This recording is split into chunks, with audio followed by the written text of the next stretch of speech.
मूलां ब्रह्मविचारसार परमां माद्यां जगद्व्यापिनीं वीणा पुस्तकधारिणीं भयदां जाड्य अन्धकारापहम् अस्ति स्फाटिकमालिकां विदधतीं पद्मासने संस्थितां वन्दे तां परमेश्वरीं भगवतीं बुद्धिप्रदां शारदां येनाक्षरसमाम्नाय अधिगम्य महेश्वरात् कृत्स्नं व्याकरणं प्रोक्तं तस्मै पाणिनये नमः। वाक्यकारं वररुचिं भाष्यकारं पतञ्जलिं पाणिनिं सूत्रकारं च प्रणतोऽस्मि मुनित्रयं। नत्वा सरस्वतीं देवीं शुद्धां गुण्यां करोम्यहं पाणिनीये प्रवेशाय लघुसिद्धान्तकौमुदीम्। ऐं ऋ ॐ ऐ छयवरट्लं यमगणनं झभय गणदश जबगणदश खप चट चट तव कपय शतशतल माहेश्वराणी सूत्रम्। आवाज़ स्पष्ट आ रही है? सब लोगों को रेस्पॉन्ड कर दें, अपना जवाब दे दें। आवाज़ स्पष्ट आ रही होगी, लेकिन फिर भी हम ऐसा प्राय कंफर्म कर लेते हैं कि ताकि आपको यदि आवाज़ स्पष्ट नहीं हो तो किसी और तरीके से देखें। बाकी आवाज़ स्पष्ट आई होगी, नहीं आई होगी तो बताएं। सभी लोगों ने रूप बना के भेजे, अनध्याय के दिन का सदुपयोग किया। अभी देख रहे हैं किसी ने दधी का रूप बना के भेजा है, और वारी के रूप इत्यादि जिसके पहले छूट गए थे, कई लोगों के वारी के रूप भी रह गए थे, वो भी बना के भेज दिए हैं। तो और भी अन्य लोगों ने भी बना के भेजे हैं, तो सब ने व्हाट्सएप से किसी न किसी माध्यम से हमारे पास सभी ने रूप भेज दिए हैं। अच्छा है, रोज़ के रोज़ रूप यदि बना लेंगे, ऐसा ग्रह कार्य जो मिलता है यदि उसको पूरा कर लेंगे तो इससे लाभ ये होगा कि आपको सूत्र प्रस्तुत होंगे। पढ़ने के समय पर लघु सिद्धांत कौमुदी को एक समय पर आपको ठीक ठीक मेहनत करनी ही पड़ती है, क्योंकि यदि ठीक ठीक मेहनत एक समय पर नहीं करते हैं तो बाद में जब पुनरावृत्ति का समय आता है तो वो प्रस्तुत नहीं होता। कई बार ऐसा होता है, पढ़ने के बाद में भूल जाते हैं, लेकिन भूल भी जाए यदि हमने मेहनत की हुई हो, खुद उस समय पर यदि ग्रह कार्य पूरा किया हुआ हो, तो जैसे ही हम थोड़ा सा पढ़ते हैं याद आ जाता है।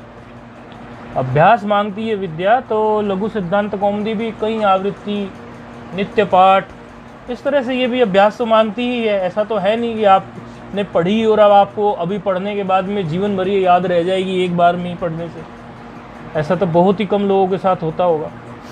तो अभ्यास तो मांगती है, नित्य अभ्यास चाहिए। लेकिन यदि अध्ययन के समय पर आपने रूप सिद्धि इत्यादि कर ली, सही से शब्द का स्वरूप को समझ लिया, सूत्र का अनेकों प्रकार से आपने विचार कर लिया, तो फिर ये अवश्य है कि जब भी आप एक बार खोल के देखेंगे एकदम आपको सब याद आता चला जाएगा। और लघु सिद्धांत कौमुदी तो इतना प्रसिद्ध ग्रंथ अभी हो गया है कि इसमें तो इतनी टीकाएं उपलब्ध है कि व्यक्ति जो पढ़ने वाला हो ठीक से, उसको कोई कठिनाई नहीं आनी चाहिए। इसमें आचार्य भी उपलब्ध हैं, आचार्यों की भी कोई कमी नहीं है लघु सिद्धांत कौमुदी पढ़ाने वालों की, और पुस्तकों की भी कोई कमी नहीं है, पुस्तकें भी इस पर इतनी टीकाएं हैं। चलिए, विषय को पक्का करने में सभी सहायक सामग्री उपलब्ध है। ईश्वर कृपा, गुरु कृपा भरपूर है, और आचार्य की कृपा भरपूर है, और ग्रंथकारों की कृपा भरपूर है, टीकाकारों की कृपा भरपूर है।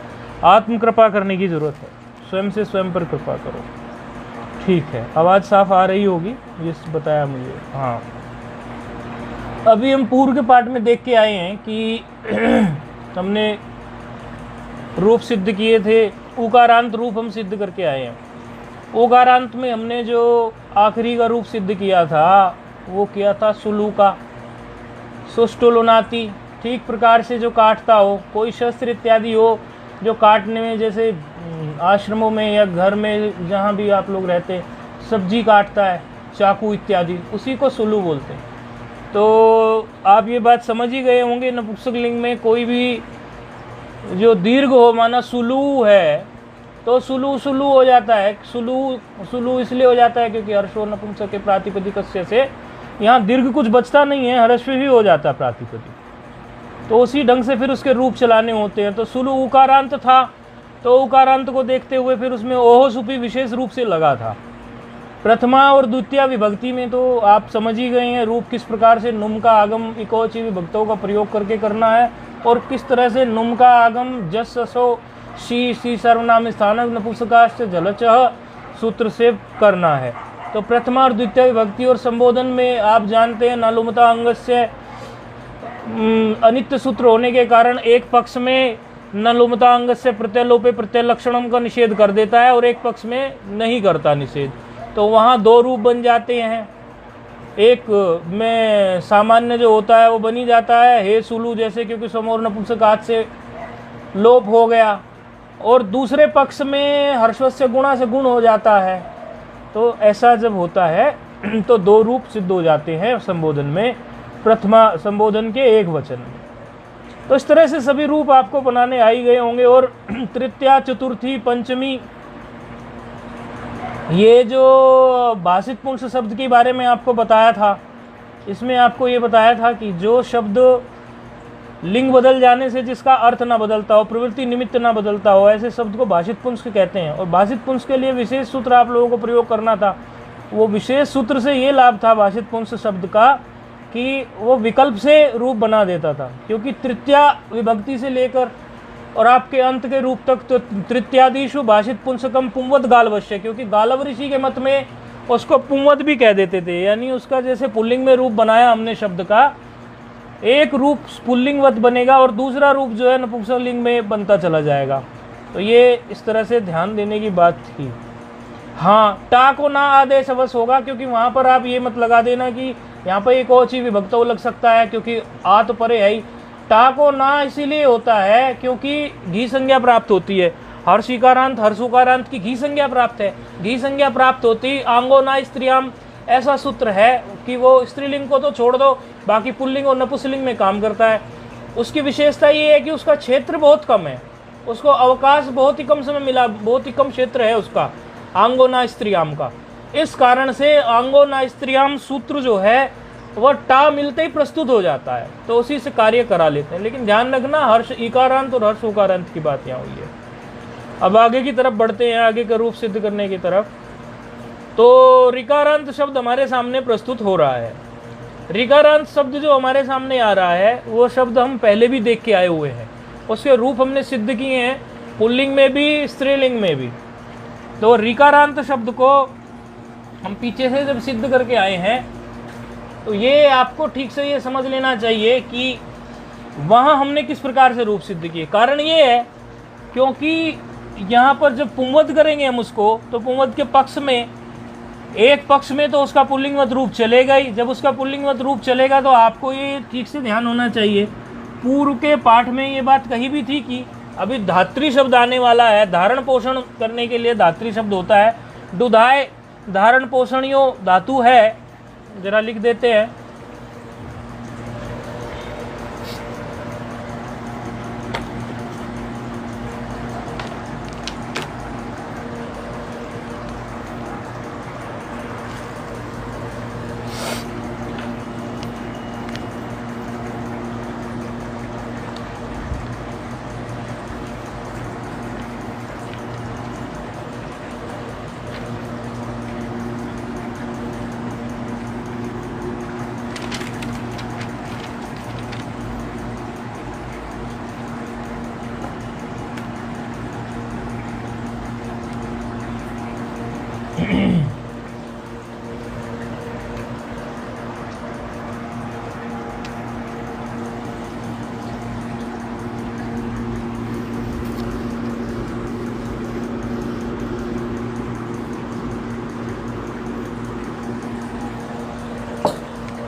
ये धातु है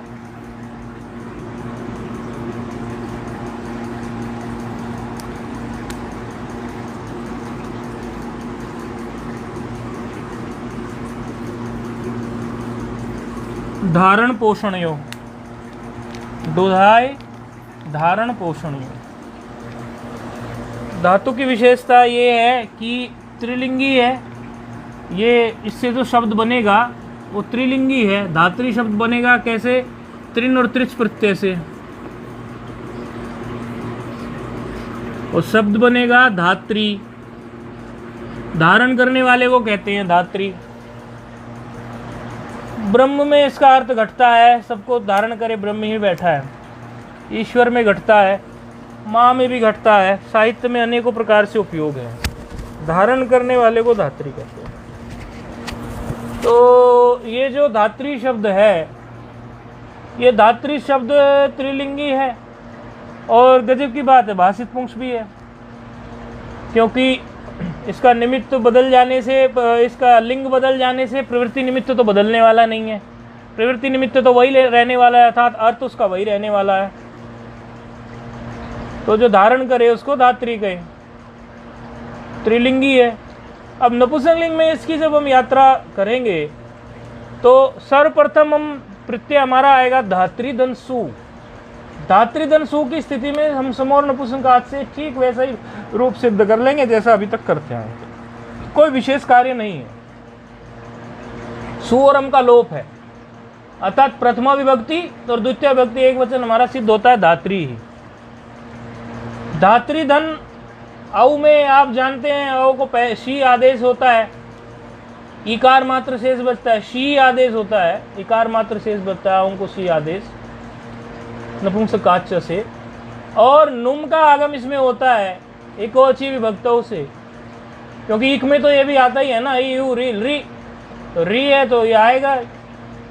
एकोची विभक्तों से इसको नुम का आगम होगा, और नुम का आगम होगा तो उस पक्ष में रूप बनेगा धात्रिणी।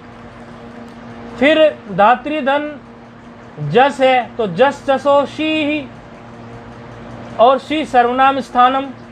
शी सर्वनाम स्थानम सूत्र के बाद प्रस्तुत होता है नपुंसकाच झलचह, नपुंसकस्य झलचह। नपुंसकस्य झलचह से फिर नुम का आगम होता है, और अब की बार जो शी सकार उत्तरोत्तरिकार है वो हर्षव है, तो रूप क्या बन गया? धात्रीणी। क्यों? क्योंकि दीर्घ भी हुआ है। ये देखिए, ये दीर्घ भी हो गया है, ये आप जानते ही हैं। पहले सुलु इत्यादि में अनेकों में दीर्घ भी करके आए ही हैं आप, जो भी रूप आपने सिद्ध किए। क्यों दीर्घ क्यों होता था? सर्वनाम स्थाने से संबुद्धों से दीर्घ कर देते थे आप, क्योंकि जस जसो सी से सी, और सी सर्वनाम स्थानम से सर्वनाम संज्ञा, जस की और शस की। सर्वनाम स्थान संज्ञा हो जाने से यहाँ पर सर्वनाम स्थान से संबुद्ध सूत्र से उपदा को दीर्घ हो गया। उपदा मतलब अलोन्तात पूर्व उपदा, तो उस दृष्टि से यहाँ पर ये री दीर्घ हो गया। ये प्रथमा और द्वितीय के तो आप बनाना ठीक से जानते हैं, आपने प्रथमा और द्वितीय के बनाए भी हैं। अच्छा, अब तृतीय विभक्ति में आ जाइए। धात्री की तृतीय विभक्ति में आया टा। अब टा की स्थिति में यहाँ पे आंगोना स्त्रियाम नहीं लगेगा, क्योंकि अभी पुंवद है तो गालव ऋषि के मत में सूत्र तो लग रहा है, यहाँ पर रूप तो दो दो बनते चलेंगे। तृतीयादि से भाषिक पुंस वाला सूत्र तो यहाँ लगेगा। क्यों लगेगा? क्योंकि भाषित पुंस शब्द है, तो तृतीयादिशु भाषित पुंसकम पुंवद गालवश्य, अर्थात गालव ऋषि के मत में जो रूप बनेगा वो बनेगा, और उस पाणिनि ऋषि और अन्य आचार्यों के मत में जो बनेगा बनेगा। इस प्रकार दो रूप सिद्ध होंगे। लेकिन धात्री दंता की स्थिति में आप आंगो ना स्त्रियाम मत लगा बैठना, क्योंकि अभी तक आपको आंगो ना स्त्रियाम लगाने की आदत हो गई है। क्यों नहीं लगाना? क्योंकि धात्री शब्द की घी संज्ञा नहीं है, इसकी घी संज्ञा नहीं है। देखो ऐसे हमने लिखकर क्रॉस किया खूब अच्छे से, आपके मस्तिष्क में बैठे। घी संज्ञा क्यों नहीं है इसकी? ना तो हर सिकारांत है ना हर सुकारांत है। जब घी संज्ञा इसकी नहीं है तो आंगो ना स्त्रियाम इसमें लगेगा नहीं। आंगो ना स्त्रियाम जब ये लगेगा नहीं। और इसकी एक और गजब की बात है, पहले क्या होता आ रहा था हमारे सामने कि शब्द की इकारांत और उकारांत की घी संज्ञा होके आई थी। तो घी संज्ञा होने से प्रत्येक जगह पर गुण होता चल रहा था घेरेंगिति से, और गुण के साथ में फिर हमारा इकोची विभक्तों के साथ उसका विरोध होता भी चल रहा था। तो गुण इत्यादि जब हो रहा था तो उस पक्ष में इकोची विभक्तों से जो नुम का आगम होता था तो गुण का नुम से विरोध भी होता था। फिर वार्तिक ला के वृद्धियोत्व का वार्तिक लाकर नुम करा देते थे। लेकिन यहाँ ऐसा कोई झगड़ा ही नहीं है। यहाँ पर चूंकि इसकी घी संज्ञा ही नहीं है धात्री शब्द की, तो उसका नुम के साथ कोई विरोध नहीं है, सीधे सीधे नुम हो जाएगा। बस एक पक्ष में आप इसको पुंवत चलाइए और दूसरे पक्ष में सीधे सीधे नुम करते चले जाइए। तो धात्री दंड टा की स्थिति में और आपको कुछ करना नहीं कार्य, इको यणचि सूत्र से रूप बना लेंगे धात्रा। हाँ, री को अर हो जाएगा, री को अर हो जाएगा ना। जब पर में आ है तो इको यणचि लगाएंगे तो री को अर हो जाएगा, तो रूप क्या बन जाएगा? धात्रा। दूसरे पक्ष में इकोची विभक्तों लगाएंगे, नुम का आगम होगा तो रूप बन जाएगा धात्रीणा। मुझे लगता है अभी कठिनाई आपको होनी नहीं चाहिए, क्योंकि आपको पर्याप्त मात्रा में अभ्यास करा दिया है। भ्याम और बिस में तो आप जानते हैं धात्री भ्याम धात्री भी ही, उनमें आपको कोई बताने की जरूरत नहीं है। चतुर्थी विभक्ति में गे प्रत्यय आ गया, गे का बच गया ए जब बच गया वहां पे भी सामान्य इको यणचि लगाएंगे। तो एक पक्ष में जब इसको पुंवत करेंगे तो पुंवत पक्ष में सामान्य इको यणचि सूत्र लगाएंगे। इको यणचि सूत्र से रूप क्या बन जाएगा? धात्रे। इको यणचि पक्ष में बन जाएगा धात्रे। और इकोची विभक्तों के पक्ष में क्या बन जाएगा? नुम का आगम हो जाएगा। नुम का आगम हो जाने से रूप क्या बन जाएगा? धात्रीणे। नकार को नकार हो जाएगा, क्या बन जाएगा दूसरे पक्ष में? चतुर्थी में धात्री ने रूप बन जाएगा। ठीक है जी। पंचमी और षष्ठी भक्ति के रूप एक जैसे बनेंगे। गसी और गस का अस मात्र शेष बचा, तो क्या बनेगा? वहां पर विशेष सूत्र वहां पर लगता है। विशेष सूत्र आपने देखा होगा जब धात्री के रूप सिद्ध कर रहे थे तो ऋतउत था कि नहीं था? ऋतउत सूत्र था एक, वहां पर वो क्या करता था? गसी और गस के अर्थात पंचमी और षष्ठी विभक्ति के गसी और गस के वो क्या करता था? अथ को क्या कर देता था? धात्री है, धात्री में ये गसी और गस को क्या कर दे? गसी और गस में क्या कर देगा? धात्री में वो वहां पर गसी और गस को कर देगा। गसी और गस परे रहने पर अत आदेश का उत आदेश कर देगा। क्या कर देगा? उत आदेश कर देगा वो। तो उत आदेश करेगा, उकार आएगा। धात्री उत आदेश कर देगा, रिकार को उकार आ जाएगा। लो अंतस्य से व्यवस्था बैठ जाएगी। ऋतउत पढ़ा था ना, तो ऋतउत में यही तो हुआ था।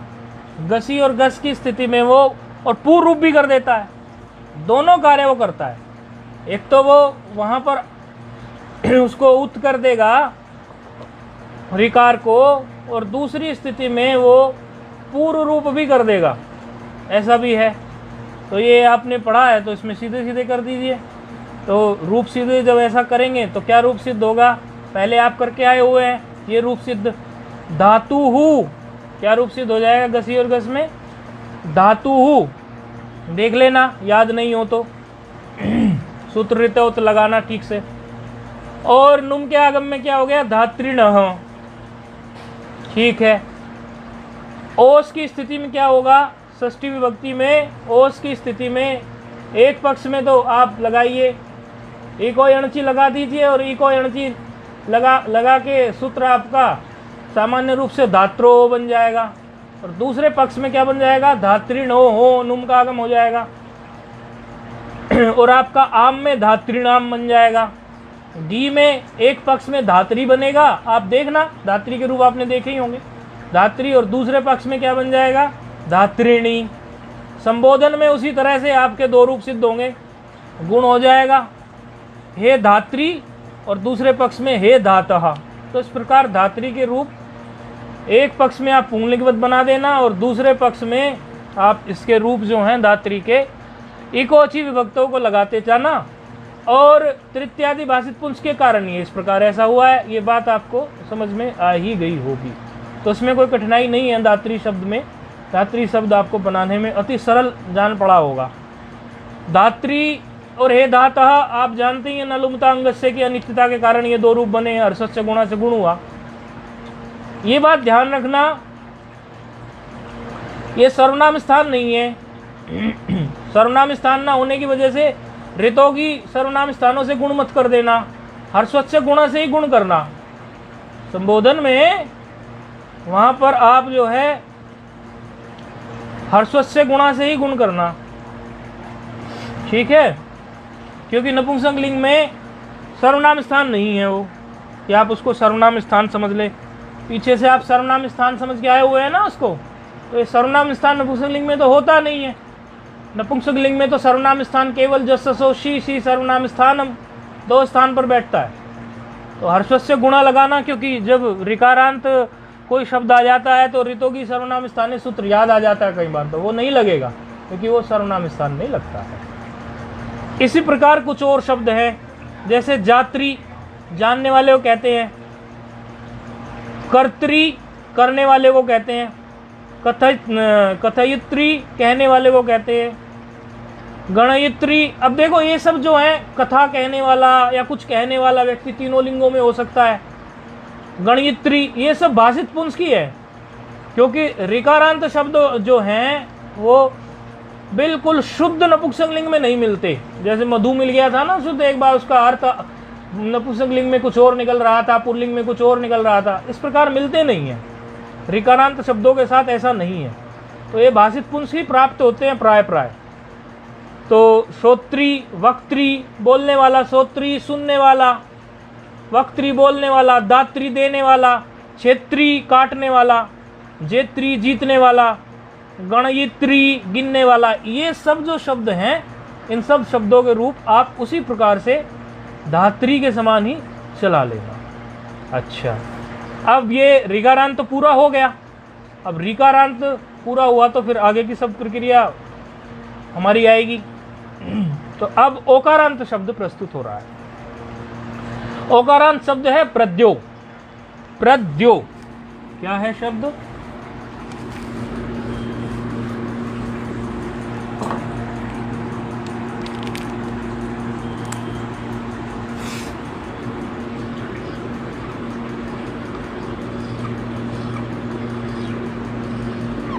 इस प्रकार का प्रद्यो शब्द है।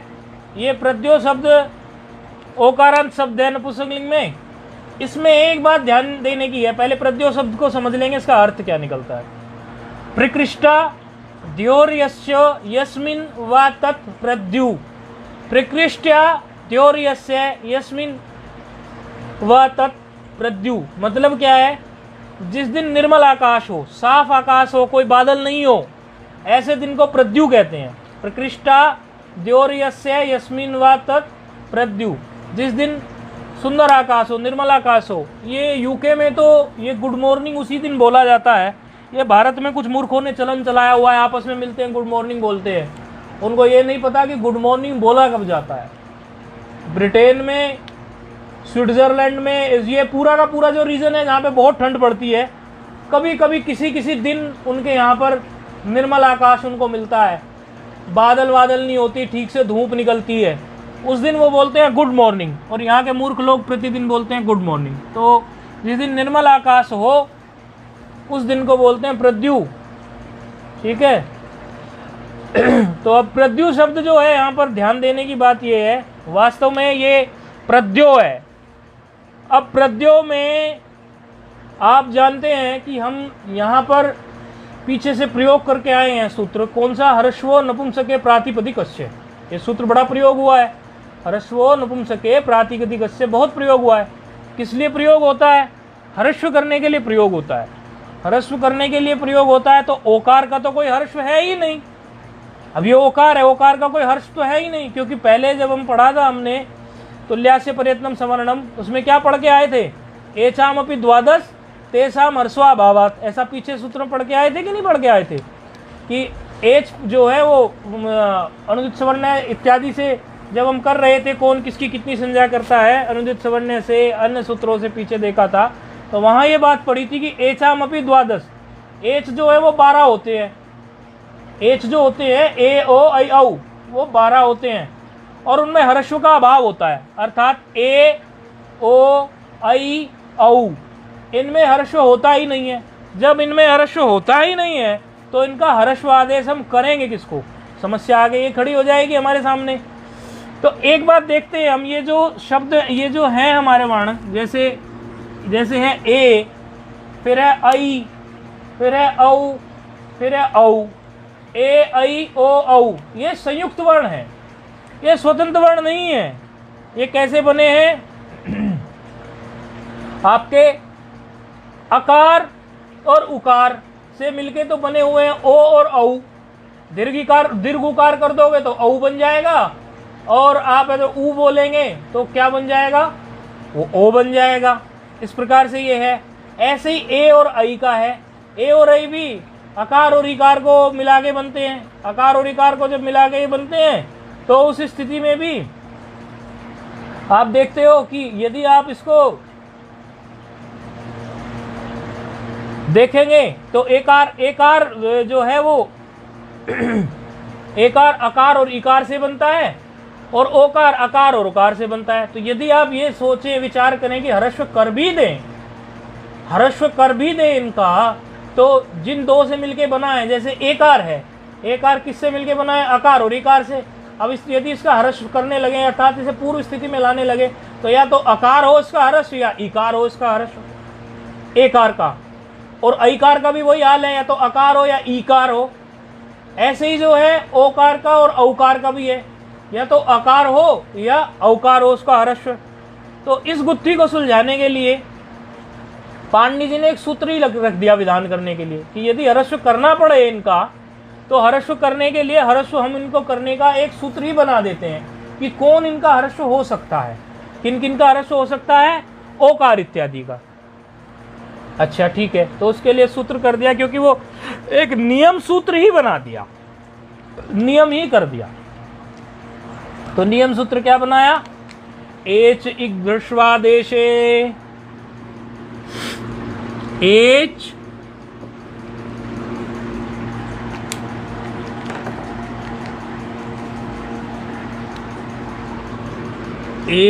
इग, देखो इसमें संधि है, जयो अन्यत्र श्याम संधि है इसमें, ये देखो ग्रश्वादेशे।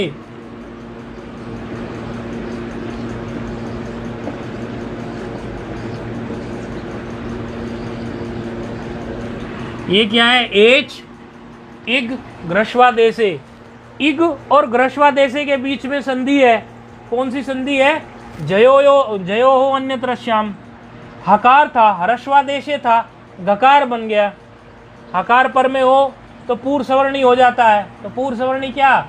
क ख ग ग, गकार हो गया उसका पूर्व सवर्णी, तो इसीलिए वो ग्रश्वादेशे हुआ है।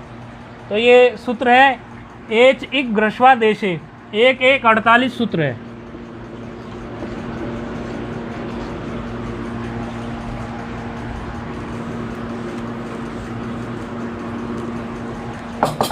सूत्र क्या कह रहा है? एच षष्ठी एक वचन है, देखो यहाँ पर भी एच में षष्ठी एक वचन है। तो ये पता है कैसे है? ये ऐसे है, एच ह, ये लोप हुआ है इसका। कैसे लोप हुआ है आप जानते हैं? पहले भो भगो अगो पूर्वज से क्या हुआ था? पहले तो सस था, फिर तो सकार को फिर क्या हुआ? रेफ हुआ, रेफ रकार में बदल गया था। विसर्ग संधि को थोड़ा पुनरावृत्ति कर लो, रेफ फिर किस में बदल गया था? यकार में, भो भगो अगो पूर्वज से। और वो यकार जो था फिर यकार का लोप हो गया, लोपसाकल्य से पढ़ा होगा आप लोगों ने, उसमें लोपसाकल्य अश परे मांगता है, ऐसी स्थिति में वो लोप कर देता है यकार का। तो इस वजह से ये एच बच गया। ये पूरा क्रम पुनरावृत्ति कर लेना, यदि कोई दिक्कत हो तो बाद में पूछ भी लेना। इस तरह पीछे का साफ नहीं हो जाना चाहिए, आगे का पढ़ रहे हैं पीछे का साफ हो गए। तो ये जो षष्ठी एक वचन है ऐसा नहीं है, ये विसर्ग था, यहाँ पर विसर्ग का लोप हुआ है। तो एच तो है, सृष्टि एच है, ये एच नहीं एच, बोलने में गलती हुई हमसे, एचा तो षष्ठी एक वचन है। इक है ये प्रथमा एक वचन, और ह्रस्वादेशे है सप्तमी एक वचन। 3 पद है इसमें, एच एक पद है, इक एक पद है, हर्षवादेश से एक पद है। ये प्रथमांत है इक, और हर्षवादेश से जो है सप्तमी है। ये तो आप जानते ही हैं, रामे इत्यादि देख के आया पीछे से। त्रिपदी सूत्र है। सूत्र क्या कह रहा है? आदिश्यमानेषु, यदि आदेश किया ही गया हो, आदिश्यमानेषु हर्षवेषु, यदि हर्षव आदेश कर ही दिया जाए, या जब भी हर्षव आदेश का विधान आ जाए, आदिश्यमानेषु हर्षवेषु, तो क्या हो? एच इगेव स्यात्, एच जो हो वो इग ही हो। एच में वर्ण कितने हैं? ए, ओ, आई, औ। अब यहाँ जो आप गलती करोगे, उसी गलती को काटने के लिए हमने इसे इस प्रकार लिखा है। खोपड़ी में एकदम आपके फिट हो गई होगी एक गलती, बताते हैं अभी कौन सी गलती फिट होगी। और आदेश कौन से हो रहे हैं? इक। इक में क्या है? ई, उ, री, ली। खोपड़ी में फिट हो जाता है, तुरंत की यथासंख्यम अनुदेश समानाम लगा देंगे। ऐसा नहीं है। यथासंख्यम अनुदेश समानाम जो है नियम सूत्र में कभी भी इस प्रकार लगता नहीं है। यहाँ पे नियम किया जा रहा है। नियम विधि में कभी भी यथासंख्यम अनुदेश समानाम नहीं लगेगा। अतः यहाँ यथासंख्यम अनुदेश समानाम की कल्पना मत कर लेना, वो अपूर्व विधि में ही लगता है, यहाँ नहीं लगेगा नियम में। यहाँ स्थानीय अंतरतमा से ही व्यवस्था बैठेगी। स्थानीय अंतरतमा से जब हम व्यवस्था करने चलेंगे, अर्थात ए के स्थान पर क्या हो, ओ के स्थान पर क्या हो, ऐ के स्थान पर क्या हो, औ के स्थान पर क्या हो, क्योंकि ओ है ना प्रद्यो में, तो अब ओ के स्थान पर क्या हो, ये सारी व्यवस्था जो है स्थानीय अंतरतम से ही बैठानी है। ये गलती मत कर बैठना कि यहाँ पर हमें यथासंख्यम अनुदेश समानाम लगाना है। हम लिख दे रहे हैं यहाँ पर यथा संख्यम, जो चीज़ करनी नहीं है उसको पूरा लिखने का भी क्या लाभ, क्रॉस कर दिया। और दूसरा हम क्या कह रहे हैं, क्या लगेगा? स्थाने अंतरतमः। क्या लगेगा? स्थाने अंतरतमा। तो स्थाने अंतरतमा से इसकी व्यवस्था बैठेगी, यथासंख्यम अनुदेश समानाम से व्यवस्था नहीं बैठेगी। इसलिए ये खोपड़ी में बिल्कुल भी सोच मत लेना। स्थाने अंतरतमः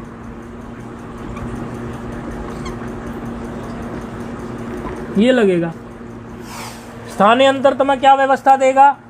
किस ए के स्थान पर क्या हो, ओ के स्थान पर क्या हो, क्योंकि इनको ह्रस्व करना है। आई के स्थान पर क्या हो और औ के स्थान पर क्या हो। तो उन्होंने व्यवस्था दी कि एकार जो है, प्रथम जो वर्ण है ये एकार जो लिखा हुआ है यहाँ, एकार के स्थान पर ईकार ही होगा, क्योंकि दोनों का जो उच्चारण स्थान है वो तालु है। ठीक है, एकार के स्थान पर क्या होगा? ईकार ही होगा। क्यों? क्योंकि तालु के हैं दोनों। एकार के स्थान पर ईकार ही होगा, और ओकार के स्थान पर जो ओकार है, ओकार के स्थान पर उकार ही होगा। ये मत सोच लेना कि यथासंख्यम अनुदेश समान लगता जा रहा है। यहाँ पर अभी दिख रहा है लेकिन लगेगा नहीं। ओकार के स्थान पर उ ही होगा, उकार ही होगा, और ऐकार के स्थान पर भी ईकार ही होगा। अब देखो कट गया आपका यथासंख्यम अनुदेश समानाम।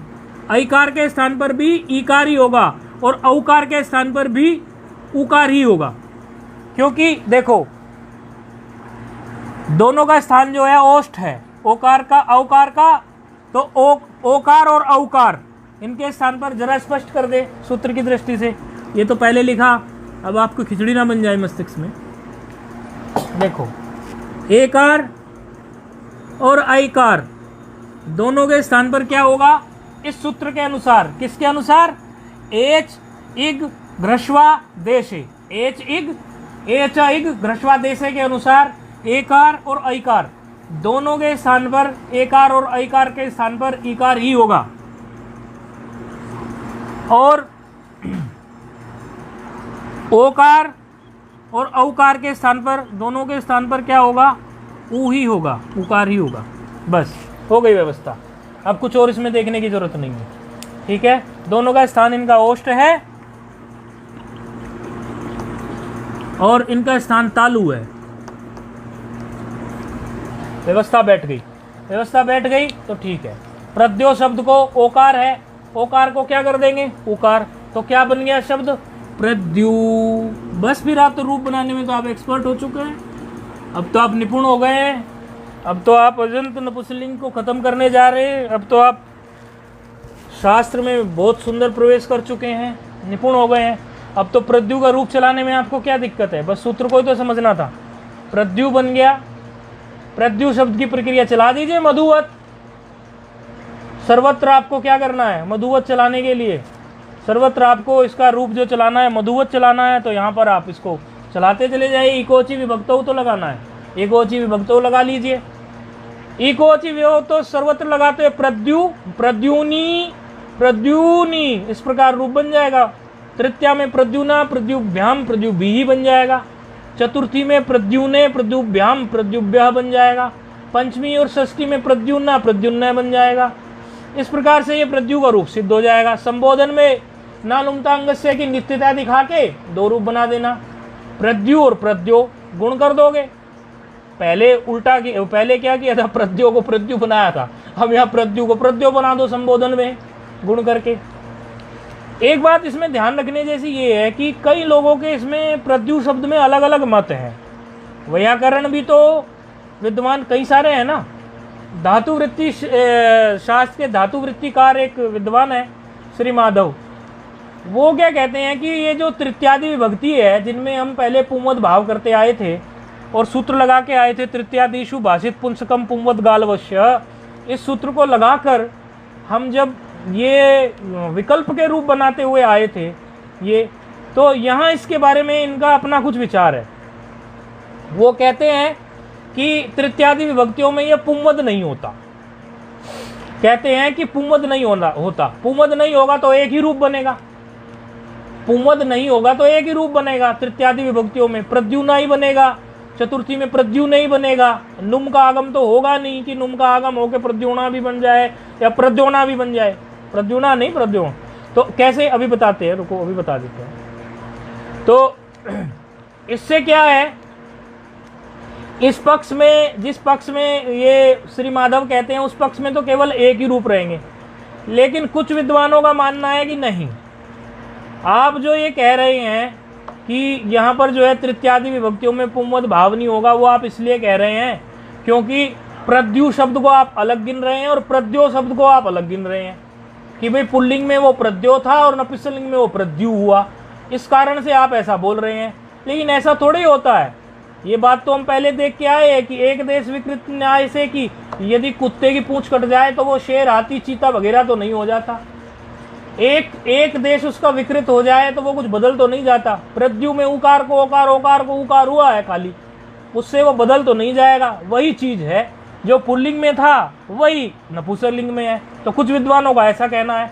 तो जो विद्वान ये ऐसा कहते हैं उनके पक्ष में फिर तृतीयादिषु भाषित पुंस से, क्योंकि वो तो नपुंसकलिंग और पुल्लिंग में एक जैसा ही शब्द समझ रहे हैं इसको, तो उनके पक्ष में दो रूप बन जाएंगे। तो इसके साथ यही विशेषता है, इसके कुछ विद्वानों के पक्ष में इसके एक ही रूप बनेंगे और कुछ विद्वानों के पक्ष में इसके दो रूप बनेंगे। दो रूप में आप जानते ही हो, भाषित पुंस की स्थिति में आपको क्या करना है, इसको बनाते चले जाना है। कैसे बना जाना है, जैसे टा विभक्ति में क्या करोगे, एक पक्ष में तो प्रद्युना आप जान ही गए, बना ही लिया आपने। दूसरे पक्ष में जिसमें नुम का आगम हुआ वो प्रद्युना बन गया, नुम का आगम वाला प्रद्युना बन गया। लेकिन जिसमें नुम का आगम नहीं हुआ उस पक्ष में आप क्या करेंगे, इसको क्या बन जाएगा, प्रद्यवा बन जाएगा। तो इसी तरह से इसके दो पक्ष बन जाएंगे। तो तृतीय विभक्ति में दो रूप बनेंगे, क्या, प्रद्यवा, प्रद्युना। चतुर्थी विभक्ति में क्या बनेगा, प्रद्यवे, प्रद्युने, गे में। पंचमी विभक्ति में क्या बनेंगे, प्रद्योहो, प्रद्युनः। पंचमी और षष्ठी में प्रद्योहो, प्रद्युनः, प्रद्वोहो, प्रद्युनोः, ओस में प्रद्वोहो, प्रद्युनोः, और आम में प्रद्वाम, और एक में प्रद्युनाम, जहाँ नाम ही लगेगा। उस तरह से आप सामान्य इसके दो रूप बना सकते हैं। तो ओकारांत की भी यात्रा यहाँ पर पूरी हो जाती है प्रद्यु शब्द से। आप दो रूप भी बना लेना, इसके दो रूप बनाने से एक तो बन ही जाते हैं। अगला फिर शब्द प्रस्तुत होता है, प्रई शब्द है। क्या है, प्रई शब्द है।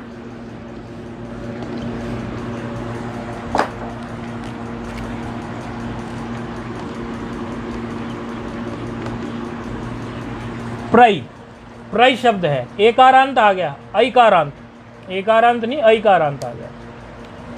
इसको कहते हैं कि प्रकृष्टो राहा। राह पता है आपको, धन के लिए पहले भी प्रयोग होके आया है। धन के लिए राह शब्द आया था। जिसके पास प्रकृष्ट धन हो, ऐसा कोई कुल हो उसके पास धन जो है वो ठीक प्रकार से कमाया हुआ हो, प्रतिष्ठ धन हो, ऐसा जो है कुल जो हो। ऐसे कुल होते हैं ना, कई सारे बड़े ढंग से धन कमाया हुआ होता है और प्रचुर मात्रा में भी होता है और प्रकृष्ट भी होता है धन, ऐसे नहीं होता यूं ही। धन भी तो कई प्रकार से हो सकता है ना, धन किसी भी प्रकार से कमाया गया है या फिर वो धर्म का सहारा लेके कमाया गया है, तो ऐसे को क्या बोलते हैं, प्रई। अच्छा, प्रई शब्द को अब देखो आपका फिर से इसी सूत्र का प्रयोग होने वाला है। क्या करोगे, ये तो हर्षव करना पड़ेगा। हर्षव करने के लिए क्या है, ऐकार है, तो ऐकार को भी क्या आदेश बोला था आपको, ईकार आदेश बोला था। तो ईकार आदेश करने से क्या हो जाएगा, किस सूत्र से, अभी जो पढ़ा था, एचह इग ग्रस्वा देशे, एचह इग ग्रस्वा देशे, इसी सूत्र से क्या हो जाएगा, इसको हर्षव हो जाएगा। हर्षव होने की स्थिति में क्या हो जाएगा, ये प्री प्ररी प्ररी हो गया कि नहीं। ठीक है, अब क्या बचा इसमें, तो वारी के जैसे ही बन गया ये तो। अब वारीवत इसका रूप चला देना, प्ररी का जो है वारीवत ही रूप चल जाएगा। दो सूत्र लगे इसमें, हर्षवो नपुंसक, हर्षवो नपुंसके प्रातिपदिक से लगा, हर्षवो नपुंसके प्रातिपदिक से क्या कहेगा कि हर्षव कर दो, लेकिन किसकी मदद से हर्षव होगा, एच इग ग्रस्वादेश की मदद से। तो ये दो सूत्र की मदद से ये प्रातिपदिक तैयार हुआ, यानी प्रई प्रातिपदिक से प्ररी प्रातिपदिक जो आया उसमें दो सूत्र लगे। एक सूत्र लगा हर्षव करने के लिए, हर्षव करने का विधि सूत्र हर्षवो नपुंसके प्रातिपदिकस्य, और एक नियम सूत्र लगा सहायता देने के लिए कि हर्षव कैसे करें, किसको करें, मतलब किसका क्या हर्षव करें, उसके लिए एचह इग ग्रस्वादेशे सूत्र लगा। उसके बाद तो वारी शब्दवत इसकी प्रक्रिया चला लेना, प्ररी प्ररीणी करके इसकी प्रक्रिया आप चला लेना, प्ररी इत्यादि इसकी प्रक्रिया आप चला लेना। तो ये यहाँ पर वही शब्द भी पूरा हो गया, बाकी कुछ और बचता है।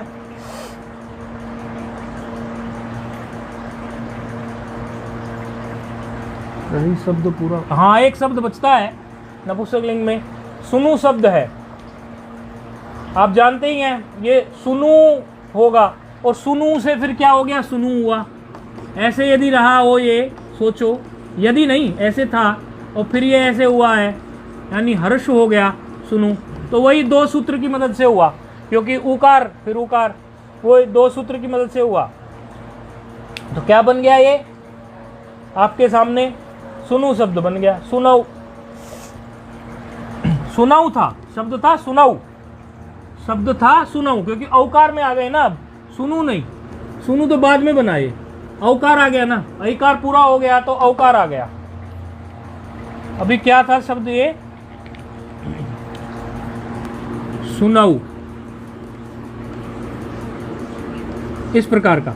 तो औकार को ही तो उकार होगा, औकार को ही उकार होगा। हर्षव करेंगे तो हर्षवो नपुंसके प्रातिपदिकस्य विधि सूत्र, एचह इग ग्रस्वादेश से नियम सूत्र, इन दोनों सूत्रों से क्या बन गया, ये सुनु। तो अभी प्रातिपदिक हमारे पास क्या है, सुनु, सुनु प्रातिपदिक है। शोभना नयोर्यस्य तत् सुनु, मतलब क्या है, जिसके पास सुंदर नौका हो उसको सुनऊ कहते हैं। जिसकी सुंदर नौका हो, जिस कुल के पास सुंदर नौका हो, ये बनारस में है ना, बनारस में नौका रखते हैं ना, या कहीं भी नौका रखते हैं, तो नौका रखने वाले होते हैं कई लोग। तो ऐसा कोई कुल हो जिसके पास बड़ी सुंदर नौका हो, है कि नहीं, उस कुल को कहते हैं, उस कुल को कहेंगे सुनु। व्यक्ति का नाम नहीं है, उस कुल का है सुनु, उस कुल में अच्छी नौका हो। तो फिर तो सुनु जो है उकारांत हो गया। अब उकारांत को आप चला लीजिए, मधुवत, सुनु, सुनूनी, सुनूनी, सुनु, सुनूनी, सुनूनी, ये चलाना है आपको। सुनूना, सुनुभ्याम, सुनुभ्यी, सुनूने, सुनुभ्याम, सुनुभ्यः, इस प्रकार से आप इसको मधुवत चला लेंगे। एक ही रूप बनेगा, इसमें विकल्प का कोई ऑप्शन नहीं है। मधुवत बोला है तो एक ही रूप बनाना है, तो उसमें कोई दिक्कत नहीं है। हाँ, इसमें भी दो पक्ष हैं। एक पक्ष में फिर से वही बात लाके खड़ी कर देते हैं कि सुनऊ को अलग कह देते हैं, सुनु को अलग कह देते हैं। तो यदि ऐसे भी पक्ष वाले लोग हैं तो हमें क्या घटता है, दो रूप बना देंगे हम। टा विभक्ति से लेकर तृतीयादि से सूत्र लगा के हम 2 रूप बना देंगे इसके। एक पक्ष में सीधे सीधे हमें नुम का आगम करते चले जाएंगे, दूसरे पक्ष में हम एचो यवा यावा से आवादेश करते चले जाएंगे। क्यों करते चले जाएंगे यहाँ? क्योंकि दूसरे पक्ष में सुनऊ है ना, तो सुनऊ है तो सुनऊ के पर में आपको आजादी विभक्ति मिलेगी, तो आवादेश आप करते चले जाएंगे, उसमें आपको कोई दिक्कत आने वाली नहीं है। तो क्या बन जाएगा? टा विभक्ति में सुनावा आवादेश होगा, और जब आवादेश नहीं होगा तो उस स्थिति में आप क्या बनाएंगे? सुनावे। सुनावे क्यों बनाएंगे आप? क्या किया था? ओ सुपी लग गया ना, तो उसमें क्या हो गया? ओ सुपी से आप कर लेंगे इसको। फिर क्या है? सुनावहा। फिर क्या है? सुनावहा। दोनों में ऐसे ही बन जाएगा। तो इस प्रकार से आप इसकी प्रक्रिया कर लेंगे। ये यहाँ पर अब इत्याजंता नपुंसक लिंगाहा, यहाँ नपुंसक लिंग आज पूरा हो रहा है और आपका अजंत का प्रकरण जो है यहाँ पर पूरा हो रहा है। अब आगामी पार्ट में हलंत शुरू होगा। यहाँ तक के रूप आप अच्छी तरह बना ले। किसी को बनाने में जब आराम से अपने कक्ष में बैठ के रूप सिद्ध करें, बनाने में यदि कोई कठिनाई जान पड़े तो पूछ सकता है। हमारा व्हाट्सएप नंबर उपलब्ध है और रूप तो आप लोग बना के भेज ही रहे हैं। किसी भी रूप में कहीं भी कोई हो तो किसी भी समय आप हमें मैसेज छोड़ दें, फिर हमारी जो अनुकूलता रहेगी हम आपको उसी अनुसार उसकी व्याख्या कर देंगे। आप मैसेज करके हमें छोड़ दें, फेसबुक लाइव पे मैसेज करके छोड़ दें, और जो नियमित पढ़ने वाले विद्यार्थी हैं उनके पास तो व्हाट्सएप नंबर है, वो व्हाट्सएप करके छोड़ दें। किसी भी माध्यम से टीम इत्यादि से हमें वो सूचना दे दे कि ये रूप सिद्ध करने में हमें गुरुजी नहीं आ रहा है, तो हम उस रूप को उसको सिद्ध करवा देंगे। ओम पूर्णमदः पूर्णमिदं पूर्णात् पूर्णमुदच्यते पूर्णस्य पूर्णमादाय पूर्णमेवावशिष्यते। ओम शांति शांति।